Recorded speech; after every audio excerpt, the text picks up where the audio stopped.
Hello everybody, welcome to talent hub training institute.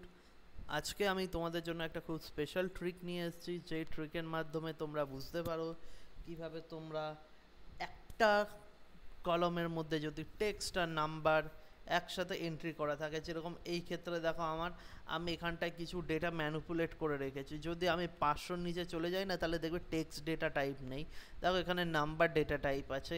তো এইরকম করে করে না আমি 500-র পর 1000 অনেক কিছু জায়গায় ম্যানুপুলেট করে রেখে দিয়েছি, টেক্সটের মধ্যে নাম্বার ঢুকিয়ে রেখে দিয়েছি।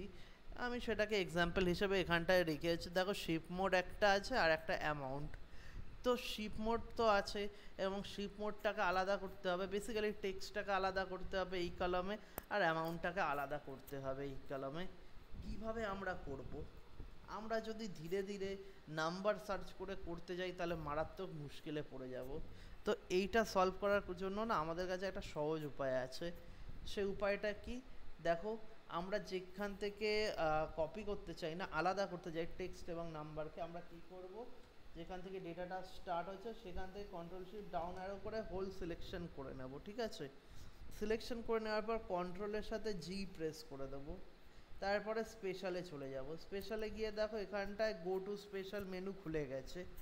এখানে তুমি পেয়ে যাবে কনস্ট্যান্টসে ক্লিক করে দাও। আর তুমি কি চাও এখন?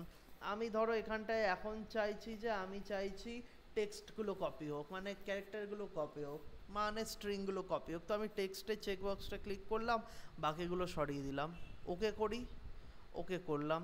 এরপরে দেখো কন্ট্রোল সি করি, আমি কন্ট্রোল সি করে এখানে কন্ট্রোল ভি করে দিই, কন্ট্রোল ভি।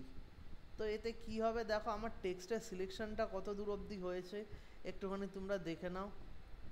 দেখো, যত দূর অবধি টেক্সট আছে তত দূর অবধি কিন্তু সিলেকশন হয়েছে।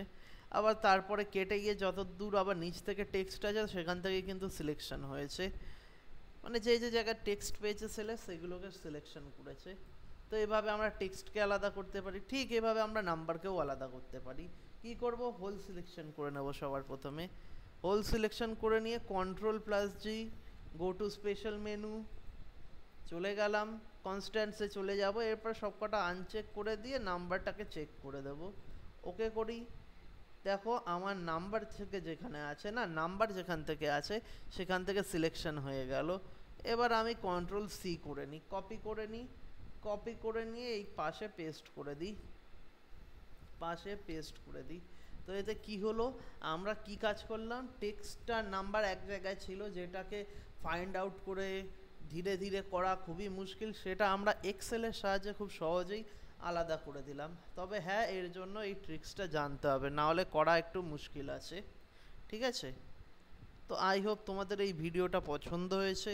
যদি পছন্দ হয়ে থাকে তাহলে একটা লাইক করো, শেয়ার করো, কমেন্ট করো এবং সাবস্ক্রাইব করো। Thank you so much. দেখা হচ্ছে next time. Until then, goodbye, thank you so much.